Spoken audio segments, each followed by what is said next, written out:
Olá, investidor e investidora! Sejam todos bem-vindos aos minutos mais valiosos da sua semana. Eu sou Vinícius Custódio, o nosso encontro tá de pé a partir de agora. Deixa eu agradecer a audiência que já estava com a gente desde as primeiras horas da manhã e nesse fim de tarde, começo de noite, vai ter uma conversa, eu te prometo, espetacular. A mágica da internet, né? O Medina estava fazendo agora o Tide TC News e hoje, de maneira especial, participa comigo desta edição do Olá Investidor. Médis, seja bem-vindo, tudo bem? Ô Vini, tudo bom? Só mudei de cadeira, né, Vini? Só troquei aqui o lugar para ser o convidado de hoje. Muito obrigado, viu, por É a segunda participar. vez? Segunda vez. Eu participei com o Tanguy Bagdadi. Que foi a abertura da nossa temporada de 2024. Exato, e tô de volta agora. Acho que vai ser um papo bem bacana hoje. Ah, eu tenho certeza que sim. Deixa eu pedir o seu like, você que está conectado junto com a gente. Por gentileza, o like é fundamental aqui para a nossa transmissão, para o nosso projeto, então você nos ajuda nesse sentido. Combinado? O nosso convidado de hoje, senhoras e senhores, é o empresário Marcos Carvalho. Ele é fundador da agência de marketing digital AM4. Marcos, seja muito bem-vindo. É um prazer recebê-lo aqui. Prazer é meu, Custódio, Medina. É uma satisfação conversar com vocês hoje. Marcos, eu imaginei várias formas para a gente começar esse bate-papo, essa conversa. O investidor e a investidora que continuar com a gente aqui conectado vai entender como o trabalho do Marcos é importante e relevante em diversos aspectos. Mas a maneira que eu escolhi é com um vídeo que o Joel vai soltar aí para nós. Eu quero saber se você se lembra dessa entrevista que você deu há mais de uma década. Solta o vídeo aí, Joel. Corro como um amador, né? Mas é muito bom andar de kart, né? Você desafia o teu corpo, né? Desafia a velocidade, né? No chão, é muito bacana. A expectativa é muito boa, a Band está de parabéns em promover o evento, muito bem organizado. Dá aqui meu nome, o nome da empresa, parabéns para o Ivan e para a equipe toda que ele tem, que trabalha muito bem. E aí, tá pensando em chegar em que lugar? Tá pensando em ficar entre os primeiros aí? A gente sempre tenta, né? Mas o importante é participar, correr, brincar, aproveitar o feriado, né? Pra gente poder se divertir um pouco aí na pista. Ô Marcos, esse vídeo tem 13 anos, segundo o YouTube. Você corre de kart até hoje? Sensacional. Eu não consigo ter tempo. Esse vídeo foi feito numa época que eu corria, de fato. Acabei brincando aí, dizendo que não corria muito, mas corria. E é um prazer andar de kart, velocidade, enfim. O meu filho mais velho, o Marcos Vinícius, chegou a disputar o campeonato estadual aqui de São Paulo por desejo do pai, né? E eu adoro velocidade, adoro Fórmula 1, então faz muitos anos que eu não vejo esse vídeo, mas muitos anos mesmo. E você se lembra em qual posição você chegou nessa corrida? Eu acho que eu ganhei, né? Você é bom de memória, porque o segundo vídeo que a gente tinha preparado é justamente com a sua entrevista depois do resultado. Vamos assistir. Marcos Carvalho, primeiro colocado na final. Qual é a sensação, Marcos, de ter ficado em primeiro colocado entre os 12 melhores, né? Depois de 4 corridas aí, 2 baterias. Muito legal, né? Muito bacana. Mas vale mesmo o divertimento. São os 12 de parabéns, são todos que participaram. A Bandeirantes, todo mundo, belo evento, parabéns para vocês. Esse menininho que tá no seu colo é o seu filho? Esse é meu filho do meio, Caetano, que também adora kart. Corre também? Tava pequenininho, tá estudando, né? Ele adora kart, enfim, aí com a camisa do Flamengo. E novinho, hoje ele tá maior do que eu, Custódio, ele tem 1,80 m. E 16 anos, está gigante. Muito legal esse vídeo. Há anos que eu não vejo esse vídeo. Eu não sabia nem que ele estava na internet, na verdade. Então, que legal. Que surpresa boa. Começou bem. Ah, que bom. Essa era a ideia. O Marcos, para falar do seu trabalho, e quem assistir a esse vídeo que está na internet vai perceber que você menciona, né, a sua empresa, que é a AM4. A companhia se destaca por oferecer soluções inovadoras de branding, gestão de rede social, a gente vai falar bastante sobre isso, pesquisa, marketing de conteúdo, tem o objetivo de crescer ainda mais. A galera que está acompanhando com imagens, vai ver a partir de agora a tela do meu computador, em que eu estou aqui dentro do site da empresa. Eu queria que você falasse um pouquinho para nós, daqui a pouco eu vou mostrar alguns dos clientes que você já atendeu, como foi a ideia de construir a companhia e como ela chegou até aqui. Custódio, na verdade nós formamos hoje um grupo, né? Esses números fazem parte desse grupo.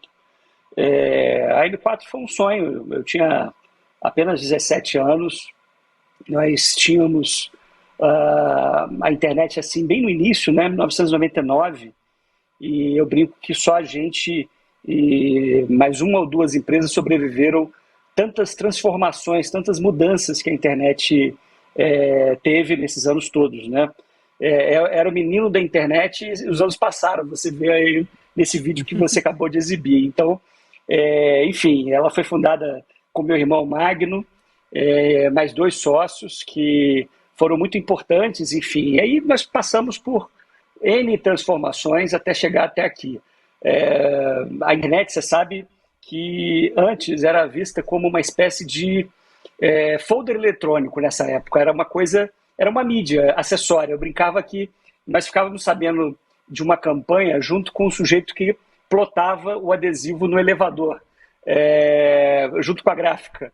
E ao longo desses anos ela foi tomando uma posição cada vez mais estratégica e hoje, talvez assim, na maior parte das vezes a gente fica sabendo do problema, da questão, do desafio, muito antes que todo mundo, porque realmente ela passou a fazer parte do núcleo das decisões mais estratégicas de uma companhia. Então, foram 25 anos de muitas aventuras, passamos pela transformação e a revolução dos dados, né, da integração com os sistemas, a nuvem, né, os dispositivos móveis e depois as redes sociais, o marketing de conteúdo. Então, tem sido bastante divertido. De todas essas transformações, ô Marcos, qual é que mais te marcou na sua trajetória e qual que é o estágio atual da internet na sua visão? Olha, Medina, a internet, enfim, quando a gente começou lá em 99, ainda era uma dúvida, né? Uma coisa parece um pouco absurda se eu falar isso, um absurdo se eu falar isso para os meus filhos, né? Para essa nova geração, né? Ela, de fato, era um grande ponto de interrogação. E ela entrou na nossa vida de uma forma que não tem volta, né? E a quantidade de aplicações, a quantidade de possibilidades, né? A inteligência artificial, quer dizer, tudo isso ajudou a quebrar uma série de paradigmas realmente em todos os setores. Eu acho que não existe nenhum setor que não tenha sido fortemente impactado pela rede, pela internet, empresas, pessoas, governos, e é um pouco dessa transformação digital que a gente vive hoje e continua vivendo, tentando antecipar um pouco das tendências e compreendendo um pouco, junto com os clientes, com os parceiros, para onde a gente vai e como a gente vai. Ô Marcos, dentro do portal da empresa, da M4, eu cheguei agora, para quem está acompanhando com as imagens, nas marcas atendidas.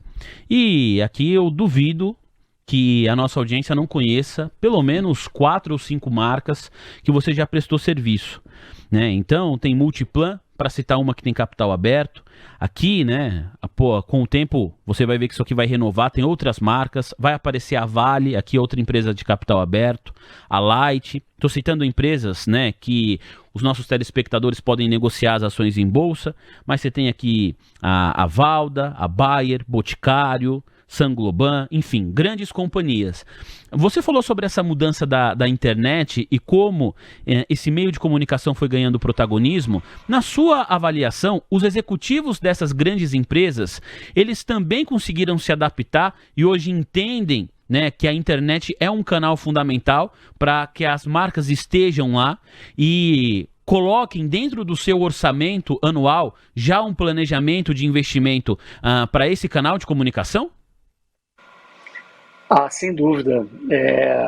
Hoje, como eu disse, a internet é o centro, né, está no centro das decisões.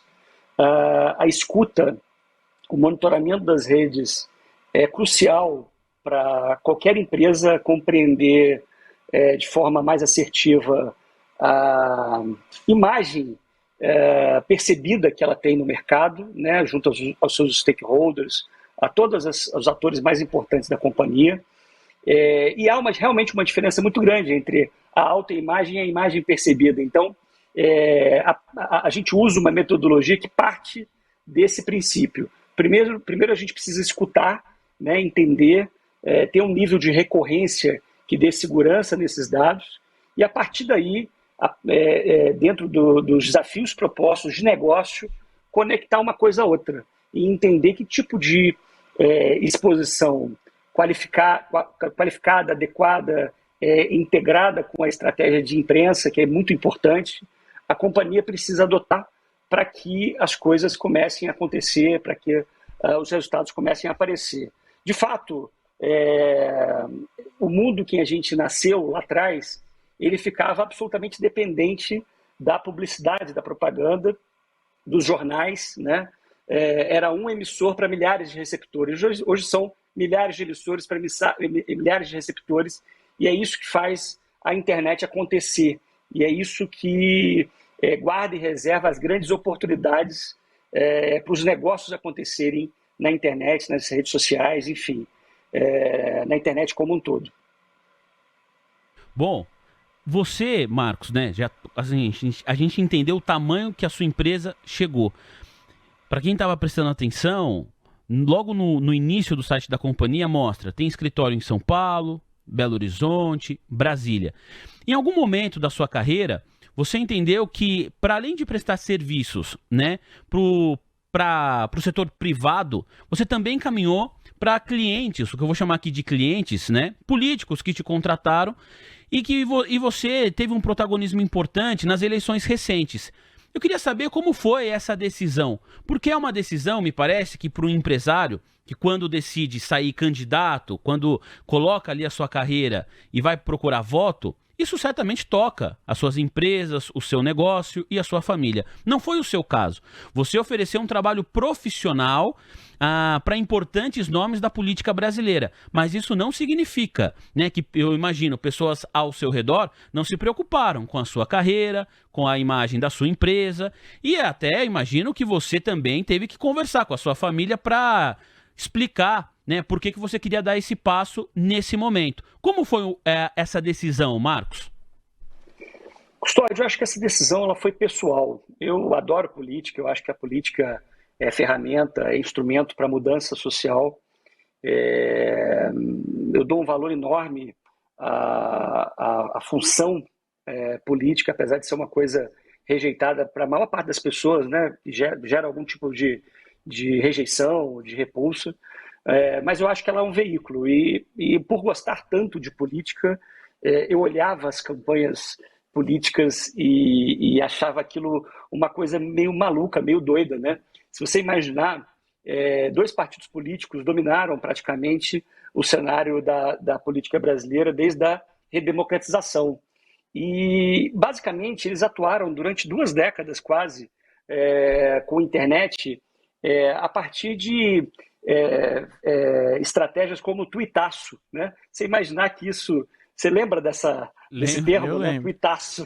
O Medina é fã do Twitter aqui. Eu fui sou um usuário ainda no X, ainda bastante ativo. E a tuitaço, que depois se transformou num panelaço, né? Em momentos da política também, mas era tudo criado no Twitter.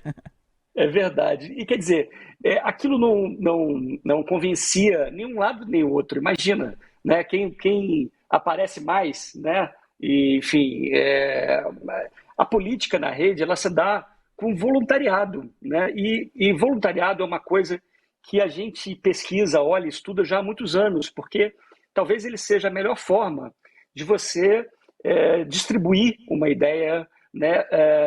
Estabelecer uma causa, gerar um movimento a partir dessa causa. Então, a gente achava que aquilo estava completamente equivocado, que eles estavam usando a internet na política como a gente, no início da digitalização dos jornais, lia jornal na rede, né, na internet, como se fosse no papel, né? Quer dizer, é uma forma analógica de usar uma coisa absolutamente moderna e digital. Então, entendendo um pouco desse cenário, por uma decisão absolutamente pessoal, isso não tem nada a ver com a empresa, eu decidi dar a minha contribuição e pesquisar, e analisar, e estudar esse tema aqui no Brasil. Então, enfim, tem um viés um pouco acadêmico e tem um viés, talvez assim, usando aí um pouco do que você debate sempre no podcast, Custódio, um pouco de empreendedorismo também. Não no sentido de um resultado financeiro ou coisa parecida, porque esse não dá, mas efetivamente para empreender uma ideia nova, para testar uma tese, né, para ver se ela funciona. Então, eu acho que, desse ponto de vista, essa empreitada, vamos dizer assim, foi muito bem sucedida, foi muito interessante. Acho que a gente deu a nossa contribuição. Pois é. Eu queria entrar até nesse assunto, ô Marcos, porque você pega para assistir uma sessão do Congresso ou do Senado, imagina o brasileiro médio ali que vai assistir, ele não vai entender 70%, 80% do que é dito, porque os políticos, em sua maioria, ainda utilizam aquelas frases longas, aquelas palavras mais difíceis, e que eles estão aprendendo a mudar isso na internet também. Ô Marcos, quando você começou o seu trabalho ali envolvendo a política, quais foram os principais desafios de tirar dos políticos que costumam ser mais redundantes, demorados, palavras difíceis, para aquela comunicação ágil e direta da internet?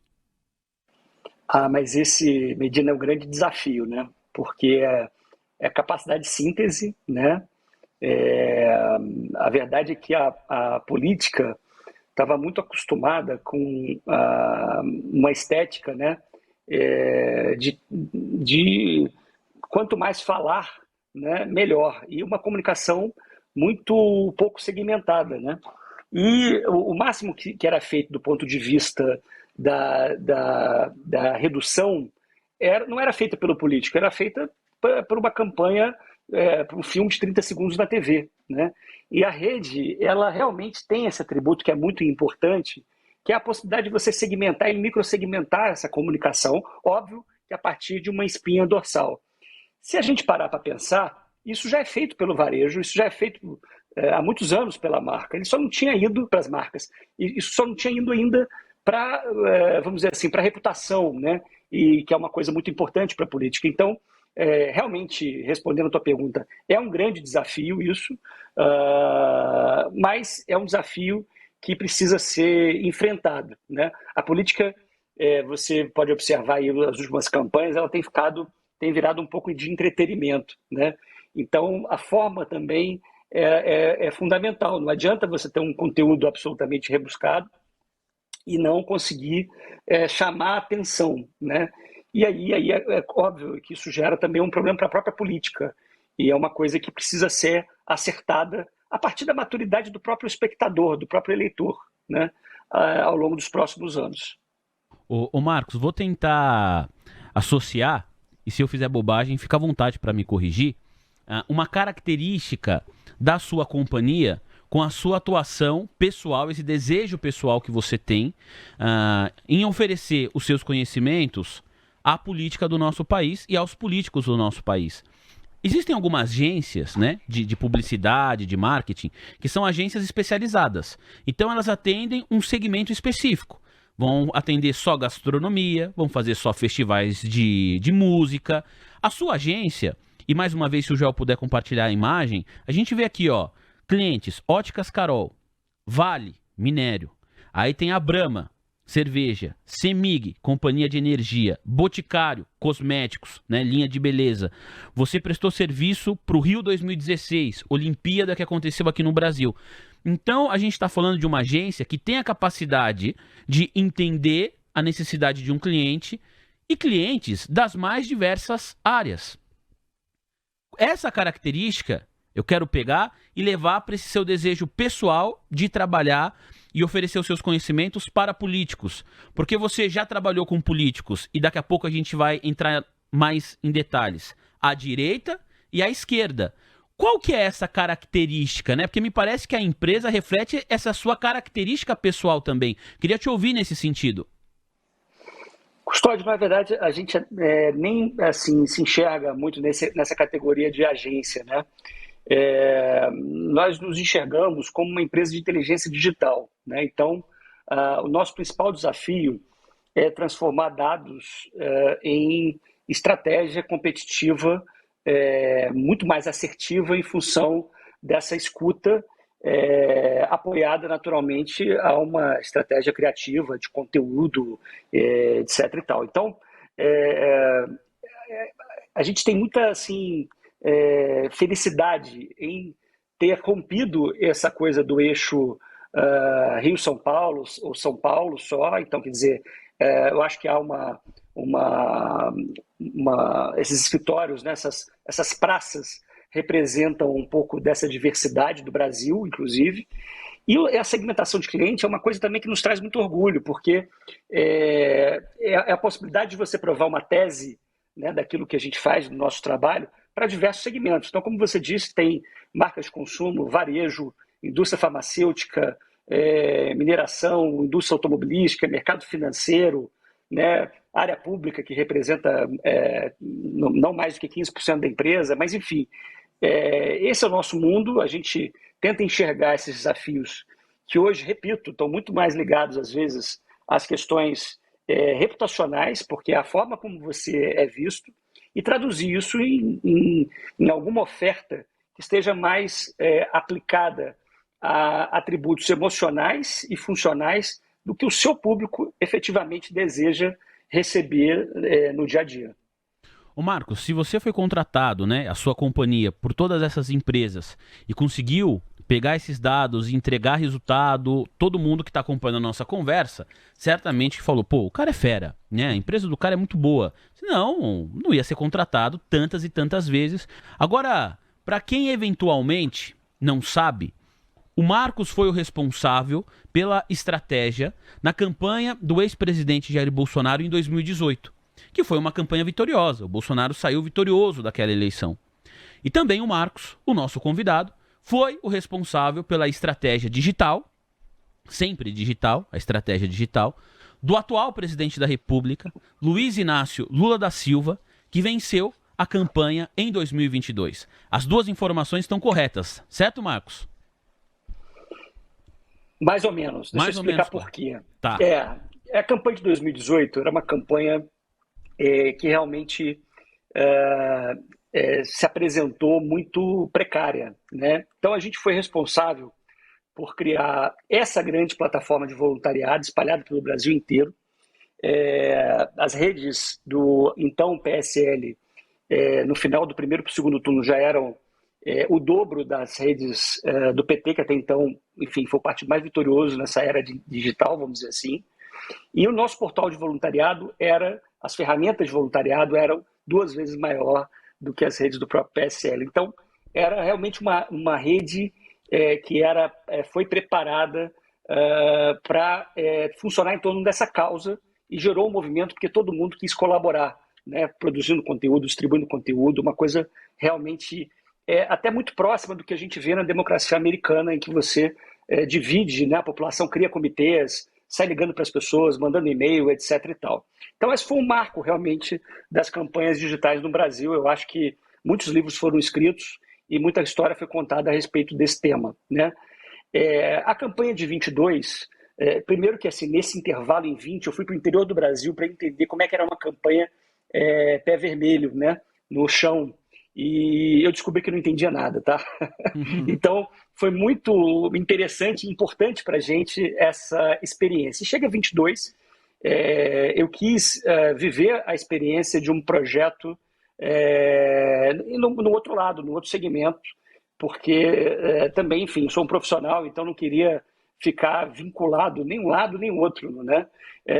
E aí, essa experiência foi muito interessante, porque nós montamos uma área na campanha do presidente Lula, que era voltada a combate a fake news, a monitoramento de rede, então profissionais voltados a esse listening ativo para monitoramento de rede e combate a fake news, conectar diretamente à área jurídica da campanha, né? Então, ao contrário de 18, em que a gente cuidou dessa tarefa 100%, e depois, do final do primeiro para o segundo turno, saímos de 8 segundos para 35 minutos e cuidamos de toda a produção de TV e rádio, né, que também foi uma experiência muito interessante. Em 22, a gente atuou na área de monitoramento e principalmente de combate à desinformação. E tivemos também uma experiência muito exitosa no Jerônimo Rodrigues, que hoje é governador eleito da Bahia. 3 meses antes da campanha, o Jerônimo tinha 5% das intenções de voto, e o Neto, prefeito mais bem avaliado do Brasil, tinha 70%, e faltaram apenas 40 mil votos no final do primeiro turno para que o Jerônimo pudesse ganhar do Neto no primeiro turno. Então foi uma vitória importante, né, de um candidato que realmente saiu lá de trás, depois de 4 governos de PT, já talvez até um pouco cansado ali. E, enfim, nós podemos, né, criar lá também, em pouco tempo, uma rede de voluntariados, coordenadores, enfim, que ajudaram muito. Ele foi o rei do TikTok, ele foi um sujeito muito festivo. A campanha da Bahia é diferente, né? O sujeito dança, anda na rua e tem música, etc e tal. Então a gente conseguiu explorar isso muito bem nas redes. Eu queria até aproveitar, Marcos, porque é legal que você esteve dos dois lados, né? Em 18 de um lado e em 22 do outro. Você até respondeu, né? Que é importante, você não queria tomar partido, você queria ver de uma forma ampla. E o curioso é que até um senso comum, até para criticar o atual governo, de que o governo Lula ele conversa com convertidos, não consegue dialogar com pessoas do outro lado. E também é senso comum de que candidatos durante a eleição de direita têm mais engajamento do que candidatos da esquerda. Eu vi até um levantamento da Universidade Federal Fluminense que apontou até um número, 30% mais engajamento nas redes sociais de candidatos da direita em relação a candidatos à esquerda.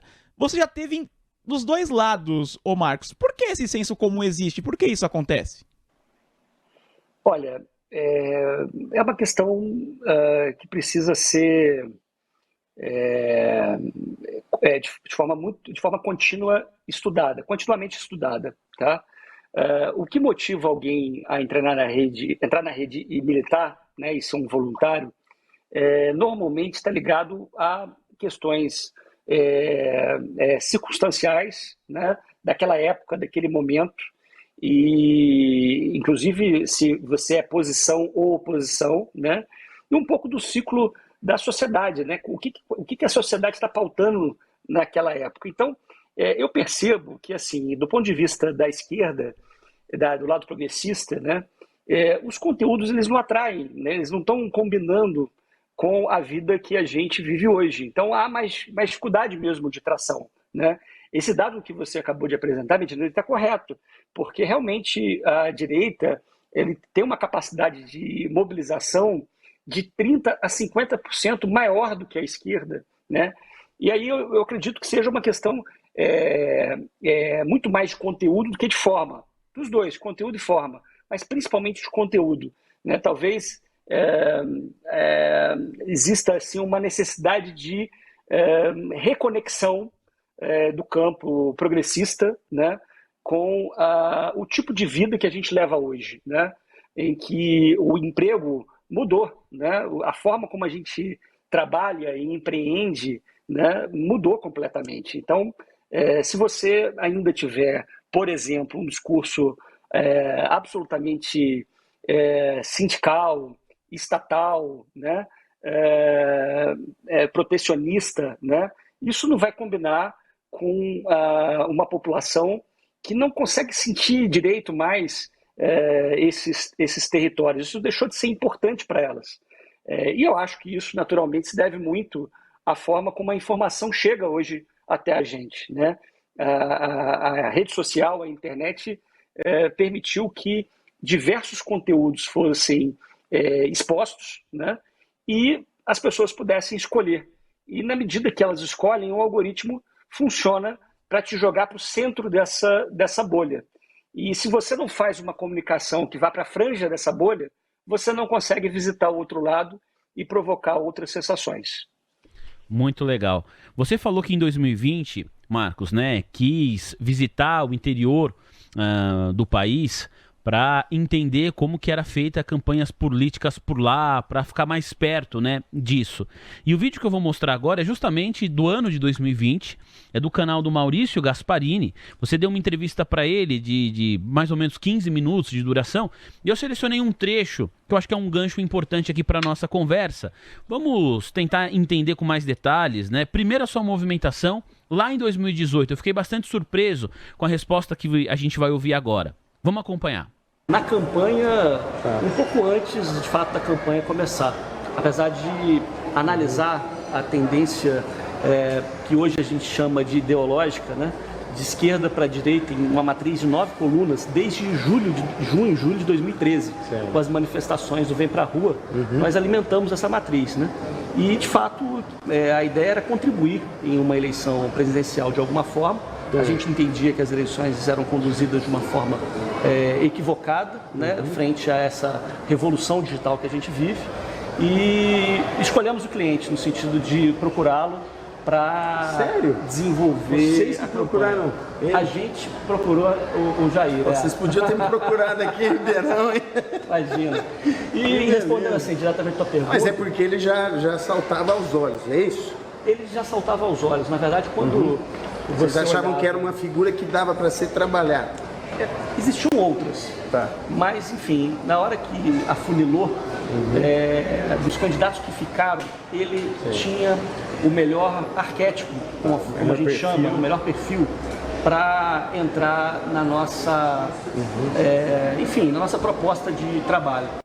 Ô Marcos, a sua resposta me surpreendeu, porque uma das perguntas que eu ia fazer aqui na nossa conversa era como que você se aproximou do ex-presidente Jair Bolsonaro, na certeza de que a sua resposta iria passar por, ele nos procurou, ele viu o nosso trabalho, e na verdade foi o contrário disso, né? Quando eu estava estudando para te entrevistar, eu, Medina, eu falei, puxa, ele procurou o ex-presidente Jair Bolsonaro, e se eu entendi bem, você já realizava um estudo desde a época das manifestações de 2013, e aí você entendeu que o ex-presidente Jair Bolsonaro tinha um perfil com o qual você queria trabalhar. Eu queria entender mais isso, por gentileza.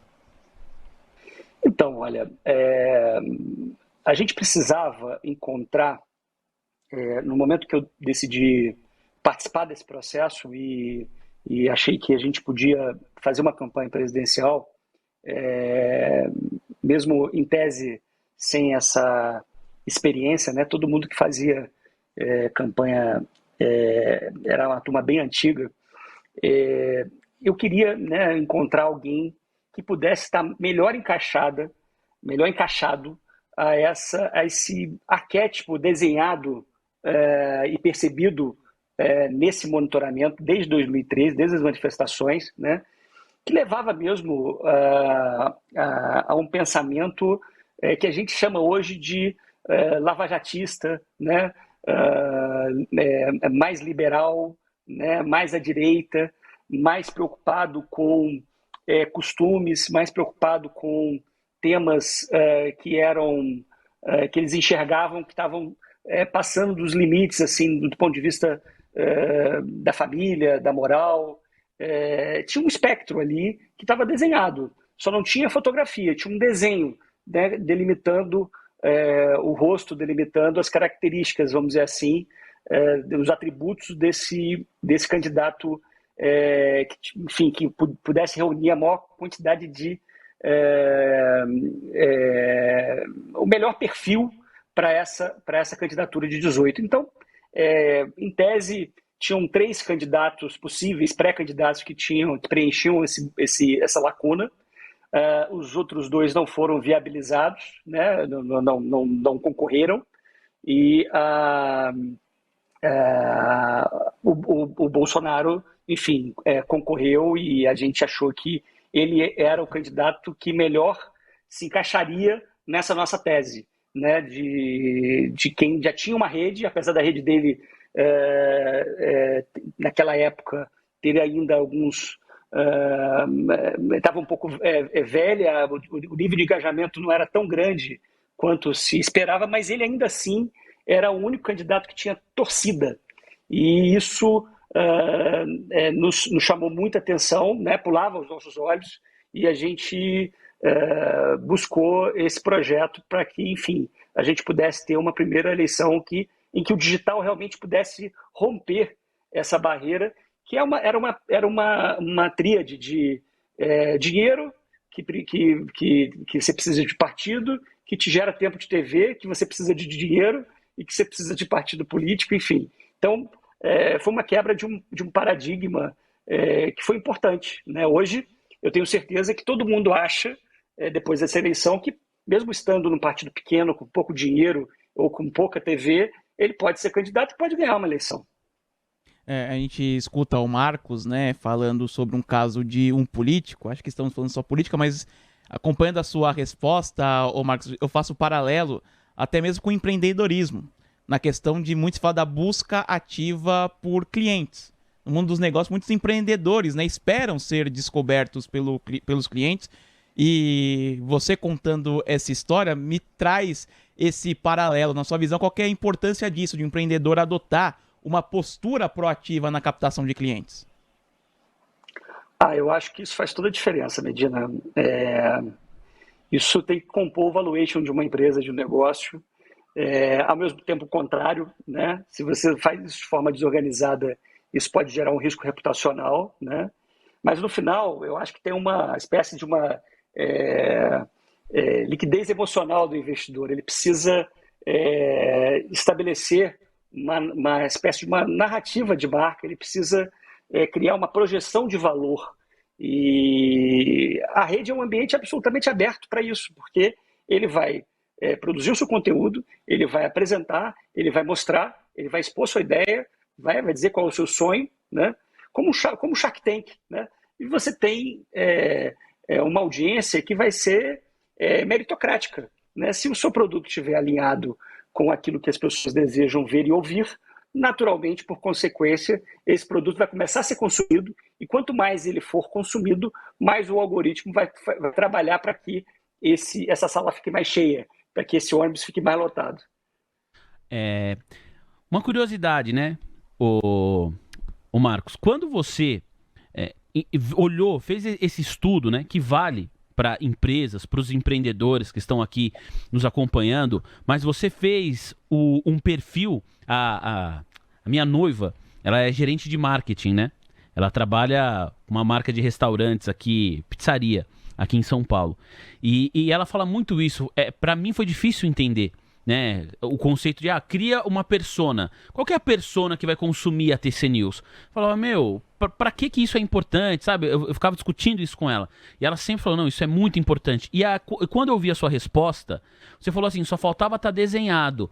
Eu quase escutei minha noiva falando aí. Mas a persona estava pronta. Faltava alguém de carne e osso. Mas as características, o perfil estava dado. E aí você entendeu que aquele perfil com viabilidade era o ex-presidente Jair Bolsonaro em 2018. Quando você o procura e fala isso pra ele, o que ele te disse? Falou, maravilha, tô eleito. Então, como foi a reação dele? Isso depois eu te conto, Custódio, nos bastidores. Tá bom. Eu vou perguntando, Marcos. O que você puder contar aí, depois você me liga, depois da tá entrevista você bom. me liga. Eu vou perguntando que eu tenho essa curiosidade. Mas Custódio, pois não. Isso é o que a maior parte das empresas ainda não entendeu, né? Elas tentam fabricar de tudo ao mesmo tempo agora, para ver se acerta alguma coisa, né? E, na verdade, o que a gente chama, às vezes, de persona é a espinha dorsal, né? Alguém consegue andar sem uma espinha dorsal, né? Você tem que ter uma coluna, você tem que ter um lugar, né? Não que ela vai ser daquele jeito para sempre. Pelo contrário, a gente faz o monitoramento justamente para isso, para que você consiga entender quando acertou, por que acertou para repetir o acerto, e a mesma coisa o contrário. Quando errou, né, saber quando errou, por que errou, para evitar o erro. Então, essa, enfim, é uma tarefa que tem que estar muito bem descrita e desenhada, porque senão você não tem ciência nisso. Você tem uma coisa louca, cada dia você tem uma ideia, você vê, né, no caso da tua noiva, quantas pizzarias, quantos restaurantes existem no Brasil, né, em São Paulo, no mundo. Então, se ela pegar um pouquinho do que deu melhor e cada uma vai dar certo, não vai. Eu vou fazer propaganda gratuita pra ela. Ela trabalha na Brás, não sei se você conhece, ela trabalha na Brás e ela fica o tempo inteiro, né, fazendo esse tipo de estudo, né, pegando os dados e tentando transformar isso de alguma maneira em ciência para melhorar a experiência do cliente, para fazer a empresa, a marca vender mais. No nosso caso aqui, porque no começo eu não entendia, mas nós aprendemos, né, Médici? Sim. Até pra gente conseguir os patrocínios pra TC News, pra gente entender a nossa audiência, o que funciona e o que não funciona. Até o próprio conteúdo, né? E YouTube, aí não sei se a plataforma, se o algoritmo estiver nos ouvindo nesse momento, aí, ó, impulsiona o nosso conteúdo, porque é verdade. A plataforma do YouTube te entrega muitos dados pra você conseguir pegar uma live de 12 horas e saber o que funciona, o que não funciona, quem consome, quem não consome, como chegou até a nossa transmissão aqui, e a gente foi adaptando o nosso conteúdo também nesse sentido, né, Médici? Pois é, até aproveitar, viu, Vini? Pois Você não? citou um trecho que eu ia até perguntar pro Marcos. Você falou de algoritmo. Sim. E as mudanças de algoritmos nas redes são constantes. O cenário digital no Brasil mudou muito nos últimos anos, os algoritmos também. Como que isso impacta o trabalho de vocês, ô Marcos, para identificar essa mudança de algoritmo? Porque é uma coisa muito rápida. Isso que a gente fazia que estava dando certo, de uma hora para outra não dá mais certo. Como que identificar isso de uma forma rápida para poder fazer a alteração? É um monitoramento sofisticado que você precisa ter, né, dependendo do tamanho, né, mas isso pode ser, naturalmente, qualquer escuta vale a pena, né, mesmo que você escute com algum ruído, né. A gente fala muito isso em pesquisa, né, a separação entre o sinal e o ruído. Mesmo que você tenha muito ruído, ainda assim está valendo aquilo que você está escutando. Então, basicamente, assim, o YouTube, por exemplo, né, como vocês disseram, é o segundo maior buscador da internet. Então, independente, é o segundo maior motor de busca, né, independente da audiência daquele vídeo em específico, se ele foi bem registrado, quem estiver procurando aquela informação, aquele conteúdo, um dia vai achar. E, eventualmente, pode ser que depois de 2 anos, muita gente procure e ache aquele mesmo conteúdo. E ele bombe depois de um tempo, né? Era o que a gente, às vezes, se ligava em música, né? E, poxa, aquele CD, ou aquele disco, ou aquele filme, só foi compreendido, ou aquele livro só foi compreendido décadas depois. E é assim mesmo. Só que a diferença é que na rede está tudo disponível para todo mundo o tempo todo. Então é impressionante. Quero fazer uma provocação. Às vezes vocês não abrem assim o Netflix e não tem um baita de um filme velho que você não entende por que ele está ali em primeiro lugar ou segundo lugar. Sim. É a forma mais objetiva de compreender a importância disso, né? Você precisa fazer o registro. E esse registro tem que ser qualificado. Porque como a narrativa que controla o mercado, ele precisa parecer e ser bom, ele precisa parecer e saber e existir do ponto de vista assim, de que ele entrega o conteúdo adequado, de quem está recebendo aquele conteúdo, sabe de quem fez do jeito certo. Ele precisa mostrar que tem poder de transformação. E nós precisamos considerar que não existe ativo mais volátil do que a opinião pública. Então, ele também tem uma temporalidade. E essa temporalidade, como eu disse, ela pode trabalhar a favor da gente, não contra. Olha, a gente tá chegando aqui na reta final da conversa. Conversa boa passa rápido, a nossa Pois tá é. voando. Eu quero pedir pra você aí, por tudo que você tá ouvindo de algoritmo, deixar o like. Então você já entendeu que é importante. Clica no joinha. E essa conversa não vai ser completa se a pessoa que tá aqui nos acompanhando fala, puxa vida, né? Tô entendendo a linha cronológica da carreira, né, do Marcos. Agora, como que em 2022 ele foi parar, né, ao lado, né, em algum momento da campanha do atual presidente da República, Luiz Inácio Lula da Silva, sendo que em 2018 trabalhou ao lado do ex-presidente Jair Bolsonaro. E aí, para tentar contar essa história, Marcos, né, dentro do que você pode dividir, fica à vontade, e nas pesquisas que eu e o Medina fizemos, né, nós encontramos aqui uma matéria da Piauí. Quem está habituado a acompanhar ou ler algum conteúdo da Piauí, sabe que geralmente é um conteúdo que no jornalismo a gente chama de fôlego, né, Mendes? Sim. Assim, você respira, toma fôlego e lê, porque é texto, hein?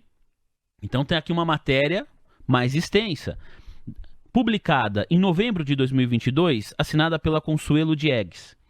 E eu vou ficar nos 3 primeiros parágrafos. O texto diz o seguinte, Marcos: ao assumir a assessoria jurídica da campanha do presidente eleito Luiz Inácio Lula da Silva este ano, lembrando que a matéria é de 2022, o advogado Cristiano Zanin, que também defendeu Lula nos processos da Lava Jato, tinha uma preocupação: como enfrentar e brecar os ataques das redes digitais do presidente Jair Bolsonaro contra o candidato petista. A experiência de 2018 deixava clara a eficiência das redes bolsonaristas. Zanin, portanto, não tinha dúvida de que as redes seriam uma grande ameaça a Lula, pois era claro que os adversários usariam perfis espalhados por várias plataformas para propagar notícias falsas, criar terror entre os eleitores e, principalmente, reforçar o fato de o ex-presidente ter sido condenado e preso, embora o advogado tivesse conseguido reverter todas as 26 condenações. Zanin estava convicto de que somente o trabalho jurídico não daria conta de vencer o ataque digital. Para enfrentar a guerra em condições de igualdade, era preciso montar um contra-ataque mais eficiente do que a ação do adversário. Discretamente, como é do seu feitio, o advogado foi buscar para essa tarefa aquele que não apenas tinha um grande conhecimento em estratégia de redes sociais, mas, ainda por cima, conhecia o modus operandi do adversário, por ter trabalhado com ele na eleição anterior. Tratava-se de Marcos Carvalho, estrategista em marketing digital e presidente da agência AM4, responsável pela bem-sucedida campanha digital de Bolsonaro em 2018. Logo, aí aqui segue o texto, né? Eu vou continuar aqui, vai falando da eleição do Bolsonaro e também fala muito a respeito das redes sociais, qual rede social é mais utilizada, em qual região do país. Você, ao longo da sua resposta aqui, da nossa conversa, já comentou também um pouquinho sobre isso. Eu quero saber se foi mais ou menos assim, como o texto da Piauí, publicado em novembro de 2022, conta, e que eu li um pouquinho aqui para nossa audiência, Marcos. Custódio, é sempre difícil, né? Retratar, enfim, um cenário. Aí eu não estou, enfim, julgando e nem dizendo se está certo ou está errado, porque é uma tarefa realmente difícil, né? Então, sua pergunta é desafiadora, porque nem tudo é exato, né? Mas em termos conceituais, eu acho que é por aí. Eu acho que a gente tinha uma contribuição para dar ali, que era a compreensão de como, né, esse campo progressista, né, esse campo de esquerda, em que o presidente Lula está inserido naturalmente, poderia trabalhar para pelo menos empatar esse jogo, né, ou vencer esse jogo, né, das redes sociais, né. De fato, o modelo de comunicação do PT ele estava muito baseado numa estrutura física, né, anos e anos, né, da igreja católica, movimentos de base, sindicatos, enfim.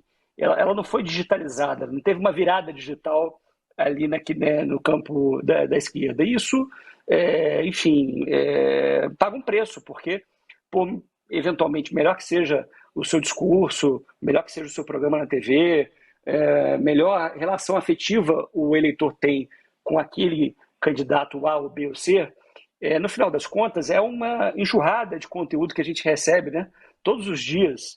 Então, a sustentação do voto até o dia da votação, entre o momento que você decide votar e a sustentação para que no dia da votação você vote realmente naquele candidato, é uma jornada, né? E antigamente não era assim. Então, as coisas mudaram.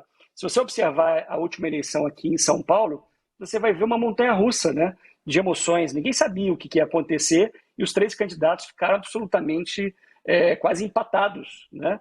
Então, enfim, eu acho que há uma necessidade, repito, muito importante dessa escuta. Eu acho que o trabalho aí em 22 ele tinha como base essa compreensão da escuta do que a sociedade brasileira precisava e queria. Agora, transformar isso no conteúdo, aí é uma outra tarefa, que precisa, em tese, assim, no campo privado principalmente, estar muito conectada, porque senão vira relatório e você tem pouca capacidade de transformar aquilo em oportunidades de comunicação, em oportunidades de ganho, né? Marcos, Eu tenho mais uma pergunta para encerrar e o Medina também. São as duas últimas. Primeiro você que é convidado também. Obrigado, Vini. Ô Marcos, no começo da nossa conversa, na hora de falar de transformação da internet, você citou a inteligência artificial, que tem sido foco, né, de diversos setores. E já está impactando, por exemplo, o próprio marketing político. A gente vê automação de conteúdos, deepfakes, que vai ser um desafio para a eleição também de 2026. Como que você enxerga o futuro da comunicação política diante dessas mudanças? E como também vocês da M4 estão incorporando a inteligência artificial em campanhas e serviços também, Marcos? Olha, ela está dentro do nosso dia a dia, principalmente em análise, né? A gente ainda vai precificar a reputação com dados de inteligência artificial, isso ainda está muito aberto, né? Tem muita coisa boa, mas também representa um grande risco, principalmente no campo da desinformação. Então, eu acho que muita gente vai ter que se mexer, principalmente a justiça eleitoral, enfim, quem está de olho nisso, para que isso não vire uma arma principalmente de desinformação. Então, enfim, tem um monte, como tudo na vida, né, Medina, tem um monte de coisa boa e a gente está trabalhando, pesquisando e atuando muito forte nessa área, já há muito tempo, inclusive, e também tem muita preocupação e a gente precisa estar muito atento a tudo, porque o futuro, né, da inteligência artificial pode automatizar a informação, mas nunca vai automatizar a confiança, né? Uma coisa é diferente da outra e a gente precisa estabelecer critérios para isso. Ô Marcos, para encerrar, você já prestou serviços também, né, para várias empresas que atuam no mercado financeiro. Então você sabe que o mercado financeiro é uma eterna tentativa de ficar antecipando cenários. Em 2018 você trabalhou com o Bolsonaro, ele ganhou. Em 2022 com o Lula e ele ganhou.